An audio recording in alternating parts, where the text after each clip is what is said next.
That's what I was told. Was your tech for the arguing? My Anything you said? tech was for saying that's bullshit, even though I heard the F-bomb the whole fucking game. My tech was for saying that's bullshit. Like that's a bad call.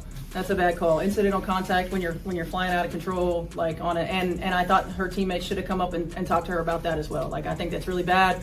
That shit happens all the time in the game. Officials have to have some awareness. That is the part that matters. Not the outrage, not the memes, not even the technical itself. The question is whether officials are applying the same standard when Caitlin Clark is involved. Because once the league erased this technical, the original call suddenly became a much bigger problem. But Caitlin Clark got teed up during yesterday's game for accidentally bumping into an official after getting pushed out of bounds when her momentum is carrying her in the referee's direction. Referee sees her coming, instead of moving out the way, leans into it, gets bumped, sits there for a second, says, "Yeah, I really don't like Caitlin Clark." Tees her up. Watch the sequence again and strip away all the noise around it. Clark gets sent toward the sideline. Her momentum carries her directly into the official. Contact happens, and then the technical comes later. That delay is important because it is exactly what made people start asking what the official believed she had seen. Was Clark deliberately going after an official? Or did the referee interpret accidental contact as something intentional after the fact? Those are two completely different situations. And this is where the controversy gets more interesting than just saying, "Bad call, move on." A technical foul is not merely one extra point for the opponent. Clark was already close enough to the league's suspension threshold that another technical carried an actual consequence. So a judgment call in a chaotic sideline moment could have affected whether one of the league's biggest stars was available for the next game. That changes how closely every frame gets examined. And there is another piece of footage later that makes this call much harder to defend consistently. We'll get there, because that comparison is where the argument really turns. Pressure. So clearly was a foul, was not called. Natasha Cloud bumped her out of bounds. Was not called. Caitlin Clark falls right to the referee. And look how late this whistle is. This referee sat there, processed, who was that? Who did it? Oh, I can go famous. Oh, that's right, she's gonna be suspended next game. Let me tee her up. So clearly was a foul, was not called. The commentator obviously has a very strong interpretation of what happened, but you do not need to accept every part of that interpretation to see why fans were angry. Start with the basketball play itself. Clark appears to believe she was fouled while being forced toward the boundary. When the whistle does not come, she is already moving toward the official stationed near the sideline. There is almost no room to separate the missed call frustration from the physical momentum of the play. That matters because intent is everything here. Players cannot be allowed to initiate hostile contact with officials. Nobody serious is arguing otherwise. The league has to protect referees, because once players are allowed to bump, shove, intimidate, or physically challenge officials, the game becomes impossible to control. But the opposite is also true. Officials have to distinguish aggressive contact from unavoidable contact created by live action. Those situations happen fast. A player gets shoved. Somebody loses balance. A referee is standing 2 feet away. Bodies collide. If every accidental collision becomes misconduct, then the technical foul rule stops being about behavior and starts becoming a punishment for geography. And the league's eventual decision is going to matter enormously when we reach that point, because it tells. Caitlin Clark, after the game, when asked about the technical foul. Technical foul. I know that can lead to another suspension. What are your thoughts on what happened? She said I ran into her. I've already watched it on the tape, so we'll let the league decide, but it wasn't intentional or anything. So I'm hoping it's getting rescinded, Holly. I'll see And you nothing was said. game. Nothing was said. I'll see you on Tuesday. Okay. I'll see you on Tuesday. Clark's explanation after the game was almost boringly simple. She ran into the official, watched the replay, said it was not intentional, and expected the league to review it. That is actually the strongest possible response. No giant accusation, no conspiracy claim, no attack on the referee. Just look at the tape. Because video review removes a lot of the emotion that exists in real time. An official on the floor has one angle, 1 second, and an entire arena reacting. The league office gets multiple views, slower playback, and time to decide whether the punishment matches what actually occurred. That review process is supposed to be the safety valve. And Clark had a lot riding on it.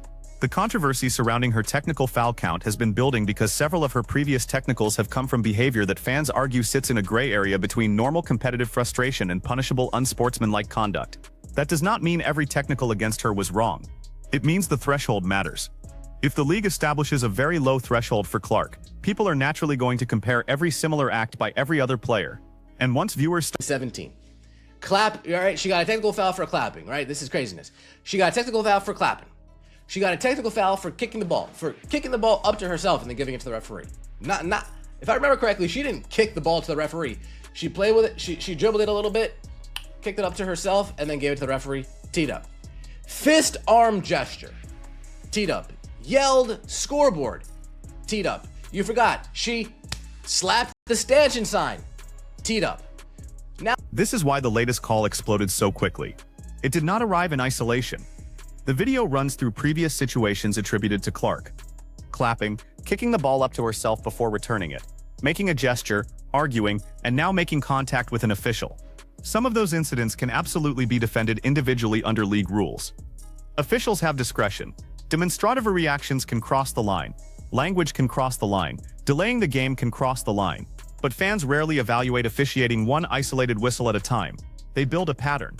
One technical becomes two. Two becomes five. Then every borderline moment gets viewed through the history that came before it. That is dangerous for the league, because perception becomes almost as important as the original call. If viewers think one player is being officiated under a microscope, the next questionable whistle does not begin at zero.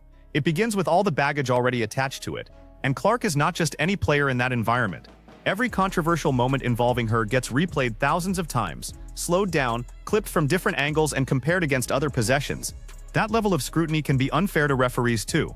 They are making decisions at full speed, but it also means inconsistencies are harder than ever to hide.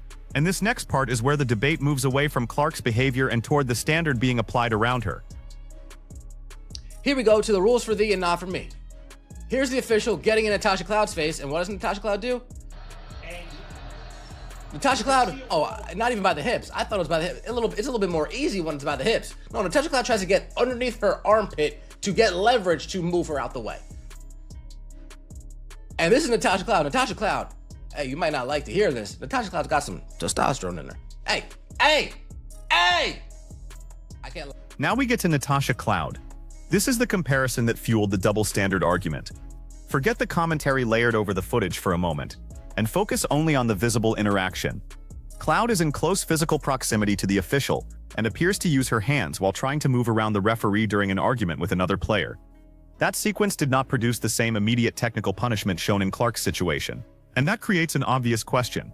If accidental contact while momentum is carrying a player out of bounds is enough to trigger a technical, what is the standard when another player makes deliberate physical contact while trying to get past an official? Notice the wording there. The issue is not whether Cloud should automatically be punished because Clark was punished. That would just repeat bad officiating in the opposite direction. The issue is whether similar conduct is being classified by a clear rule. Maybe the referee believed Cloud's contact was harmless and Clark's was not. Maybe the angles looked different on the floor. Maybe context affected both decisions. Those are possible explanations. But if the public needs 3 paragraphs of hypothetical reasoning to explain why one contact is acceptable and the other earns a technical, the officiating standard is not communicating itself very well. And that is exactly how trust erodes. Out the way. Grabbing underneath her armpits. Look. Move. You saw that, right? And she doesn't get a technical foul? That referee probably got all giddy too, like, ooh, Natasha Cloud's touching me, ooh. Again, with who needs enemies when you have officials? The footage gives fans something concrete to compare, which is why this story lasted longer than one bad whistle. You can freeze the frame. You can see where the official is positioned. You can see Cloud attempting to get around her. You can compare that body language with Clark flying toward the sideline. Again, that does not prove bias. That distinction matters. A missed call is not automatically evidence of a referee targeting somebody. Inconsistent calls happen in every league, every week, involving every team. But repeated inconsistency around a player who already receives unusual physical attention is exactly how accusations of bias start gaining oxygen. Clark's games are extremely physical. Defenders pressure her far from the basket. Teams pick her up early. She gets grabbed, bumped, and challenged, because opponents know making her uncomfortable can disrupt Indiana's offense. That is basketball strategy until it crosses the legal contact line. So officials are constantly being asked to judge a difficult boundary: aggressive defense versus illegal contact, ordinary frustration versus technical worthy behavior. And when those boundaries appear to move from possession to possession, fans stop debating the individual whistle and start questioning the entire framework. That is much harder for a league to fix. Caitlin Clark says, And the technical foul did get rescinded. The technical foul did, in fact, get rescinded. That Tuesday game, from what I believe, that's on ESPN. That Tuesday game, ESPN's not letting a Tuesday game between the New York Liberty and the Indiana Fever. They're not letting that. And then came the decision that changed the whole conversation. The technical was rescinded. That is the key fact. Once the league removed it, this was no longer just fans screaming at referees online. The league's own review process effectively determined that the technical should not remain on Clark's record. That matters for two reasons. First, it protected her from the consequences attached to accumulating another technical. Second, and more importantly, it validated the basic argument that the original ruling deserved to be challenged. It does not mean the referee is corrupt. It does not mean the official secretly dislikes Clark. It does not prove any of the wild theories that inevitably appear online after a controversial game. What it does mean is that the call did not survive review. And if you are the league, that is where the uncomfortable question begins. How did an accidental sideline collision become a technical in the first place?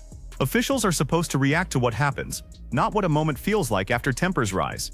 A star player frustrated about a missed foul can look angry. An official who gets unexpectedly hit can understandably react defensively. The crowd can make everything feel more confrontational than it really is. That is exactly why discipline has to be tied to observable behavior. If the review says the contact was not technical worthy, then the original decision added unnecessary escalation to a game that was already emotional. And now every future referee dealing with Clark knows millions of people are watching for the next borderline call. About the technical foul, but it did get rescinded. Kaylin, I think we heard you say it on the broadcast, but they gave you the tech for bumping the official? Is that what the description that was given to you was? Well, either of you was? Yeah, she intentionally seeked out the official. You were backwards to them? Did you even know they were there in that Staffy White more frustrated about Kayla. Man. And moment? through the forearm. That too. Did you know they were there right behind No. you? Did they give The post-game questioning reveals how strange the moment looked, even to people covering the game. The immediate question was whether Clark had intentionally sought out the official. She said no. And that answer fits the visual problem the league eventually had to evaluate. Intent versus momentum. There is another revealing moment here too. Stephanie White jumps into the discussion because she clearly has her own frustration with how technicals are being assessed. That broadens the issue beyond one player complaining about one call. Coaches live with technical foul management constantly. They know what language officials usually tolerate, what gestures get warnings, and what conduct crosses the line. When a coaching staff believes those boundaries are changing unpredictably, it becomes almost impossible to tell players how to regulate themselves. Think about the message Indiana would have had to give Clark if this technical stood. You can be pushed toward the sideline, lose control of your path, accidentally collide with the official, and still risk suspension because the resulting contact may be interpreted as misconduct. What exactly is the player supposed to adjust there? That is why rescinding the technical was the logical correction. But correcting one call after the game does not erase the larger officiating problem. The game already happened. The free throw already existed in the moment. The emotional temperature already changed. The player already had to think about whether her next reaction could cost her another penalty. Replay can fix the record. It cannot fully rewind the game. were there right behind No. you? Did they give you a different explanation of any kind? No, that's what I was told. That's what I was told. Was your tech for the arguing My anything you said? tech was for saying that's bullshit, even though I heard the F-bomb the whole fucking game. My tech was for saying that's bullshit. Like that's a bad call. That's a bad call. Incidental contact when you're flying out of control, like on it. And I thought her teammates should have come up and talked to her about that as well. Like I think that's really bad. That shit happens all the time in the game. Officials have to have some awareness in those moments. White's answer gets to the deeper issue better than almost anything else in the clip. Her own technical, according to her explanation, came after she called a decision bad and used language she believed had been heard elsewhere throughout the game. You can agree or disagree with whether that deserved punishment. But her bigger point is about awareness. Officials do not operate in a vacuum. They are physically positioned inside the action. When a player is being sent flying toward the boundary, the referee has to understand the difference between a confrontation and a collision caused by the play. That is not giving stars special treatment. That is basic context. And this is where the title's referee exposed framing actually becomes more nuanced than simply saying somebody got caught. What was exposed was not necessarily some secret agenda. What got exposed was the weakness of the original judgment when another set of eyes reviewed it. The technical disappeared because the decision could not hold up. That should concern the league more than any viral accusation, because officiating credibility depends on fans believing the whistle is consistent enough that the same action produces roughly the same consequence. Perfect officiating does not. However, footage has come out of Natasha Cloud physically, purposefully grabbing said referee and trying to push her out of the way so Natasha Cloud can argue with a player. One more time, we have Caitlin Clark, who accidentally bumped into an official, gets called for a technical foul. Then we have... And now return to the comparison that started all of this. The source video argues that Cloud's contact with the same official demonstrates a double standard. The language used by the commentator goes much further than the evidence supports in places, so separate the valid criticism from the speculation. The valid criticism is simple. Clark's contact was ruled technical in real time and later erased. Cloud's visible physical interaction with an official did not produce the same punishment in the sequence shown. That is enough for a legitimate officiating discussion. You do not need to invent motives. You do not need to claim officials are coordinating against Clark. You do not need personal attacks. The inconsistency itself is the evidence people can actually examine. And ironically, overstating the case weakens the strongest argument Clark supporters have, because there are serious questions worth asking. Why are defenders sometimes allowed to maintain heavy contact with her across long stretches of the floor? Where is the line between physical defense and illegal holding? Why do certain emotional reactions produce quick technicals while other confrontations are managed with warnings? And most importantly, are those standards being applied equally? Those questions can be answered with film. That is where the discussion should stay. Shout out to ESP Ben, because he's been doing a great job of chronicling all of the times the officials have been out to get Caitlin Clark. All of the times officials refuse to call fouls in favor of Caitlin Clark. All the hand checks, all the time she's been mugged, all the time she's been knocked down, all the time she's been hit over the head, all the time she's been hand checked 94 feet. All of those times, he's done a good job of chronicling it. Chronicling. The source gives credit to people online who have spent time cataloging the contact Clark absorbs. And that is where fan analysis has become surprisingly influential. Every possession is available now. People build compilations. They compare hand checks. They measure how often a player is knocked down. They place two clips side by side and ask why one was called and another was ignored. Sometimes those compilations remove context. Sometimes they expose patterns. The league has to deal with both. And Clark creates an especially intense version of that problem because so many viewers are watching Indiana specifically to see her. They recognize repeated defensive tactics. They remember controversial collisions. They know when a similar play happened 2 games earlier. That means the old answer of officials' missed calls is no longer enough when the same kind of controversy keeps appearing. Of course, officials miss calls. The question is whether the misses consistently lean in one direction. That requires broader data than a single viral clip can provide, but the league should want that analysis too. If Clark is receiving fewer whistles than comparable guards while facing similar contact, show the numbers. If the perception is wrong, demonstrate that. If there is an officiating emphasis that explains certain calls, communicate it. Transparency kills conspiracy theories much faster than silence. And the rescinded technical gave the league an opportunity to do exactly that. Even the broadcast, they knew. Lobo, Caitlin was supposed to pick up the technical foul when their next game was on ESPN. Ryan, no. We really would have preferred it happen onto Prime or NBC or Ion. Damn, Ion getting shots fired. Yeah, not even, folks, and this is their job. Not even Ryan Rucco and Rebecca Lobo. They don't even want to watch the Indiana Fever without CC. I said it. I said it. Ryan Rucco and Rebecca. The broadcast joke about Indiana playing without Clark points toward another layer nobody can completely ignore. The stakes around her availability are enormous. The commentator spins that into a theory about television executives making calls behind the scenes. There is no evidence in the source proving that happened, so treat it as exactly what it is: speculation. But the underlying business reality is obvious. Games involving major stars are more attractive to broadcasters, ticket buyers, and casual viewers. That is precisely why the league cannot afford to have disciplinary decisions look improvised. Imagine the alternative outcome. The technical remains. Clark reaches the suspension threshold. She misses a nationally visible game because an official interpreted an accidental collision as misconduct. Then days later, another angle circulates, showing a different player physically interacting with an official without receiving the same punishment. Even if every decision was made in good faith, the optics would be disastrous. And that is why this issue is bigger than protecting Caitlin Clark. Consistent discipline protects the league. Fans can accept a rule they dislike if it is applied predictably. What they struggle to accept is a rule that appears flexible depending on the player, official, moment, or emotional temperature. The standard should be boring.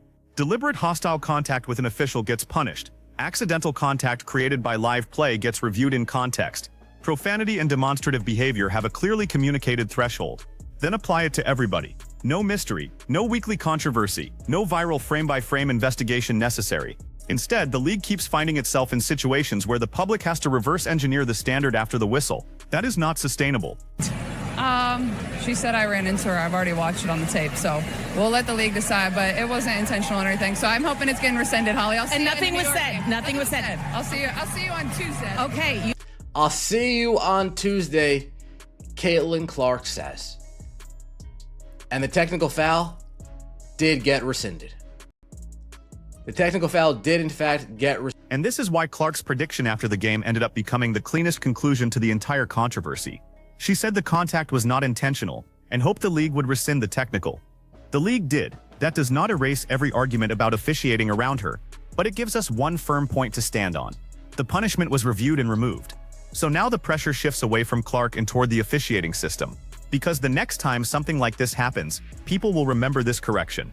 The next time she gets knocked toward an official, viewers will remember it. The next time another player touches a referee during an argument, viewers will compare it. The next time a small gesture earns Clark a technical, people will bring up every comparable reaction that went unpunished. That scrutiny is not going away, and maybe that is ultimately healthy. Stars should not receive special protection from the rules. Caitlin Clark should be held to the same standard as Natasha Cloud, every Fever teammate, every opponent, and every player in the league. But the same standard works both directions. She should not receive special punishment either. If the league wants this conversation to disappear, the solution is not telling fans they are imagining things. It is making the officiating so consistent that the comparison clips stop producing obvious questions. Because this particular case ended with the league correcting the technical. The next case might affect the outcome of a game before anybody has time to correct anything. So where do you land on this one? Was this simply one referee making a bad split-second call that the league properly fixed? Or does the cloud comparison convince you there is a genuine consistency problem in how Caitlin Clark is being officiated? Drop your answer in the comments. Like the video if you want more breakdowns based on the actual footage, and subscribe because the next controversial whistle is probably going to give us plenty more to examine.